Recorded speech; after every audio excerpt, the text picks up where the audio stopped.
Bharat quad का member है।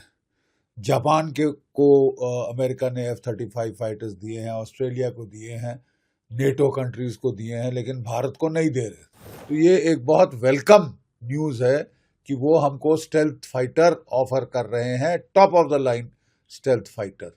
सबसे बड़ी बात यह है कि ट्रंप साहब को पता है, प्रेसिडेंट ट्रंप को, कि प्राइम मिनिस्टर मोदी की क्या रिक्वायरमेंट है और उनका स्टेटस वर्ल्ड में क्या है।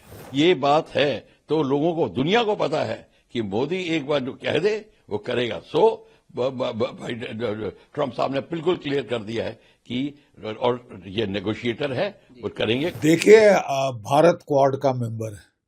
जापान को अमेरिका ने F-35 फाइटर्स दिए हैं, ऑस्ट्रेलिया को दिए हैं, नेटो कंट्रीज को दिए हैं, लेकिन भारत को नहीं दे रहे।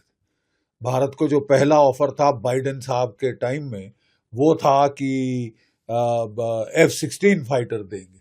उसका जो नया अवतार है F-21, F-16 पाकिस्तान को 30 साल पहले दे दिया था, तो वो तो कोई मतलब बड़ी चीज नहीं थी। अब चीन के पास 300 5th जनरेशन स्टेल्थ फाइटर हैं, ऑलरेडी हैं, और 10 साल के अंदर कोई 1000 5th जनरेशन स्टेल्थ फाइटर हो जाएंगे। पाकिस्तान को चीन F-35 स्टेल्थ फाइटर बेच रहा है, और पाकिस्तान के पायलट्स ऑलरेडी जो हैं चीन में हैं, ट्रेनिंग ले रहे। मतलब अगले साल जो है वो J-35 चीन का 5th generation stealth fighter Pakistan के पास आ सकता है। यानी पाकिस्तान के पास F-35 के बराबरी के चीनी स्टेल्थ फाइटर अगले साल आ जाएंगे, यानी वो हमसे पहले स्टेल्थ फाइटर ले लेगा। तो ये तो एक अनएक्सेप्टेबल कंडीशन है। आपको चीन को भी संभालना है, चीन से खतरा है, पाकिस्तान से खतरा है। तो ये एक बहुत वेलकम न्यूज़ है कि वो हमको स्टेल्थ फाइटर ऑफर कर रहे हैं, top of the line stealth fighter. रूस ने भी हमको Su-57 का ऑफर किया है, और रूस ने ये भी कहा है कि वो तो हमको अपने देश में प्रोडक्शन भी करने देंगे।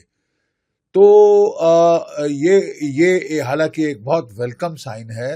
हम अपना भी आमका यानी एडवांस मीडियम कॉम्बैट एयरक्राफ्ट बना रहे हैं अपने देश में, लेकिन कोई 10 साल 15 साल लगेंगे इसके पहले कि वो प्रोडक्शन में फुली आए। एक तो इसको हमें स्पीड अप करना पड़ेगा। सबसे बड़ी बात यह है कि ट्रंप साहब को पता है, प्रेसिडेंट ट्रंप को, कि प्राइम मिनिस्टर मोदी की क्या रिक्वायरमेंट है और उनका स्टेटस वर्ल्ड में क्या है। वो जानते हैं कि वो सारा दुनिया उनको मानती है, तो इस बात को वो इग्नोर नहीं कर सकते। और ये भी कह रहे हैं कि लोग कह रहे हैं कि मैं अपने को मैं अपनी चला रहा हूं, तो अपनी थानेदारी हर वक्त कर रहा हूं।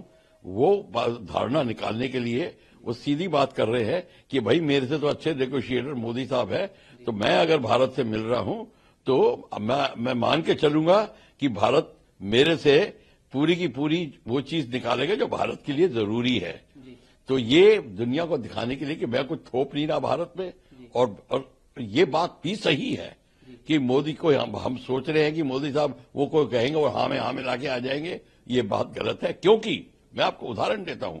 G20 में भारत ने प्रेसिडेंट ऑफ अमेरिका को बोला था कि मैं रशिया पे सैंक्शंस नहीं लगाऊंगा, और प्रेसिडेंट बाइडेन को बिल्कुल, जिसको कहते हैं ना, कड़वा घूंट पी के रहना पड़ा, और वो एक्चुअली उस टाइम उठ के चले गए थे। ये बात है तो लोगों को, दुनिया को पता है कि मोदी एक बार जो कह दे वो करेगा। सो ट्रंप साहब ने बिल्कुल क्लियर कर दिया है कि और ये नेगोशिएटर है, वो करेंगे, क्योंकि ट्रंप साहब को बहुत सी चीजें बेचनी है भारत को। ऐसी बात नहीं है, वो भारत को बेचना चाहता है, वो अपने दमड़ी के पक्के हैं। तो ये भी बात है, तो उनको भी पता है कि मेरे को बेचना है, तो दूसरे को मैं खुश भी करना चाहता हूं। इसका ये दूसरा पहलू भी है, पर मोदी साहब को चापलूसी चलती नहीं है।